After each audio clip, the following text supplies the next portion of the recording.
Magandang araw mga banateros. Ito na nga. Dito tayo sa trending ngayong araw na ito. Ang lupit ho kasi ng trending ngayon. Ewan ko ba? Ano ba naman nangyayari sa bayan natin? Is this a joke?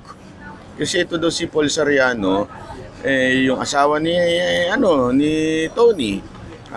Ginawa daw presidential advisor for communication. Pambirang buhay oo. Ay nako, sabi ko nga, siguro baka susunod na nito gagawa na ng sariling posisyon itong si Thinking Pinoy Hindi, sa tingin ko lang ako hula ko lang yon. It's a wild guess. Pwede ba naman, papayag ba naman si Thinking Pinoy na mauunahan siya nito? Diba? Ito daw kakalabas lang na balita just in. Bongbong Marcos has named film director Paul Soriano as presidential advisor on creative communication. Ay nako, basta lang makaimbento. Sorry pero I have nothing against Paul Soriano. Magaling siyang director. Okay yan, sige, panalo yan. Bakit hindi na lang siya kunin ni BBM na director sa kanyang vlog? O kung siya na talaga ang director ng vlog, ba't kailangan pabigyan ng posisyon? Kasi pag binigyan mo ng posisyon, siya pa ay magiging palamunin ng taong bayan. Ano ibig sabihin nun? Hindi naman sa sinasabi kung wala siyang pera, pero ang sahod niya, yung tax natin. Isipin mo mga kababayan isipin nyo kayong mga Pilipino. Nagbibigay tayo ng tax. Pinakaltasan tayo ng tax. Excuse me po. Para sahuran itong mga opisyal natin. Okay naman kung itong mga opisyal nito ay nagsisilbi para sa taong bayan, panalo yan. Wala akong problema dyan kung nagsisilbi naman sila.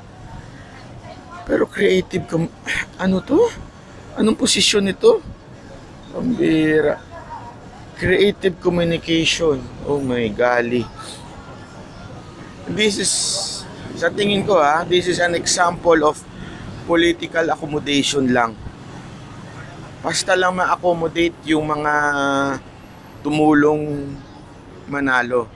Eto nga may lumabas na isang balita dahil daw sa kanyang pagiging advisor, ang kanyang salary grade ay 31. Sabi nung balita At ibig sabihin po ng salary grade 31, ang magiging sahod niya 273,000 per month. Okay?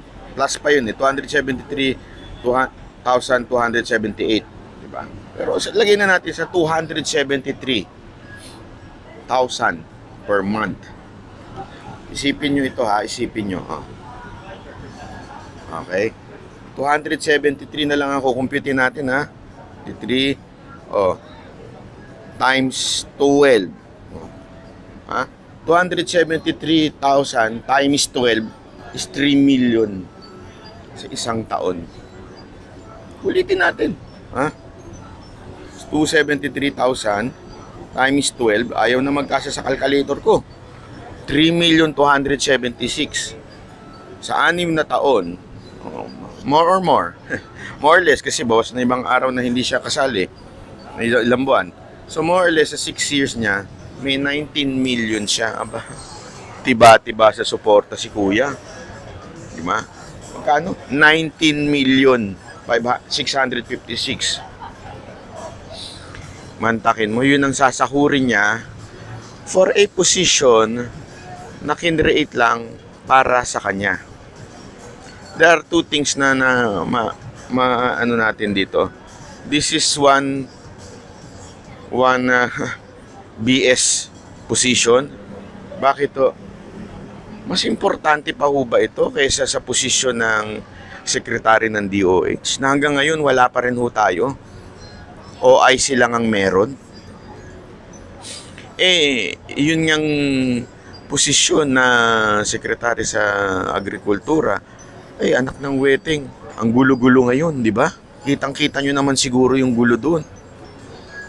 Ibig sabihin, wala pa rin matinong sana man lang maglagay ng sekretary doon. Ang dami pang ibang posisyon na bakante. Diba? Kaya nga tinanggal daw Etong si Rodriguez dahil sa nababagalan yung iba na lagyan ng posisyon. Ngayon, aba, yung iba wala pa rin posisyon. Aba, ito lang pala gusto nyo pabilisin ng posisyon ng mga political accommodation. Sana sinabi nyo, hindi kami na-inform. Nambihira naman buhay ireo. Sabi ko nga, ano ba namang klase yan?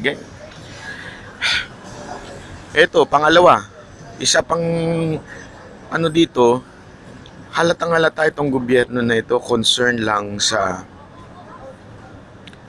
panglabas na anyo. Diba? Panglabas na anyo, kaya communication ang kanyang pinapriority. Kung ano yung magiging perception ng taong bayan. Tama nga naman. Mahalaga yung posisyon ni Secretary, tawagin na natin Secretary Paul Soriano. Kung ang gusto at goal ng ating Pangulo ay baguhin ang kanyang imahe at ang kanyang administrasyon ay pabanguhin. Sa tingin ko, ma-accomplish yan ni Director Paul Soriano. Magaling yan, matikas yan. Diba? So, kung yun ang purpose niya, abay pambihira, kuhang-kuha niya yun. Kaya lang, wala na naman sa hulog. Wala na naman, alam nyo, ito isa nga sa pinaka-problema ng Pilipinas, ito, lalo-lalo na sa Metro Manila. Aside from gutom, isang malaking krisis na meron tayo ngayon ang traffic. At nataalala ko talaga yung mga pagkakataon na ganito na kung saan nagtatapon ng pera ang gobyerno sa posisyong, ewan ko kung para saan ba, para lang sa sarili.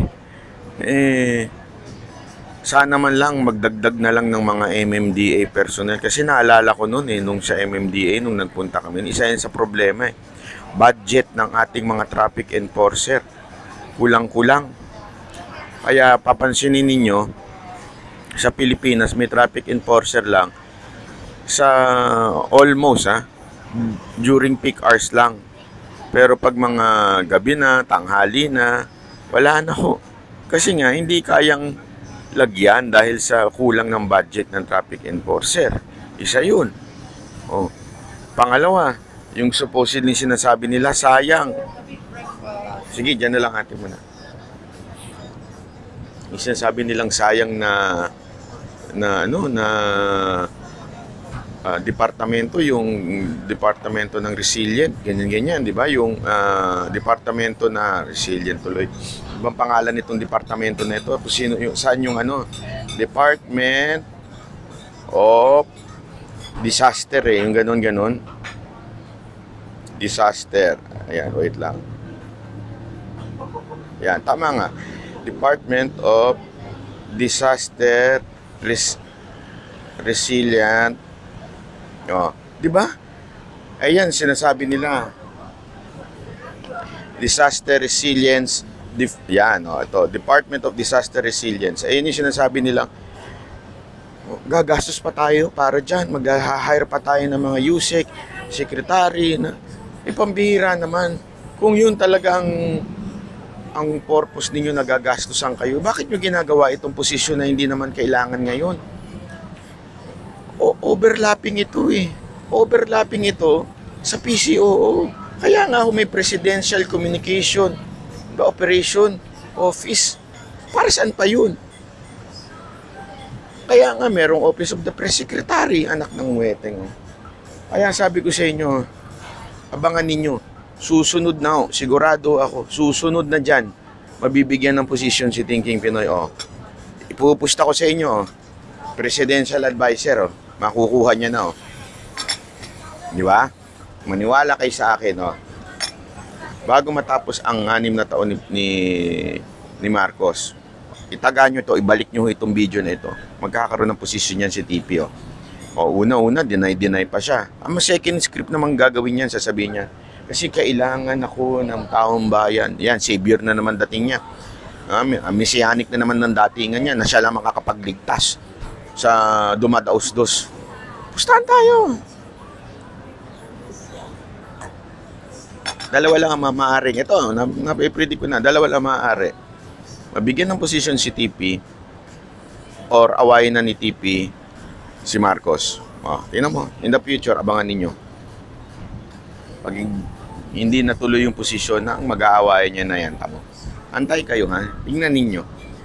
Sabi ko sa inyo, yung ganitong klaseng galawan ng ating presidente na kung ano-ano na lang kine-create. Yan ho ba ang advice sa inyo? Sir? Ma'am? Yan po ba ang advice sa inyo ng baboy sa Malacanang? Hindi ako, nagtatanong lang ako, ha? Kasi kung gusto nyo palang babuyan ng bansa natin, sana sinabi nyo na lang. Di ba noong una, sana ang kanta na lang ni Andrew is, kesa sa Bangon Pilipinas, Baboy Pilipinas, baboy pa rin. Diba, ganun na lang sana kantang ginawa ninyo. Kung bababuyin nyo lang din kami. Maraming salamat po. Ako po si Manat Bay.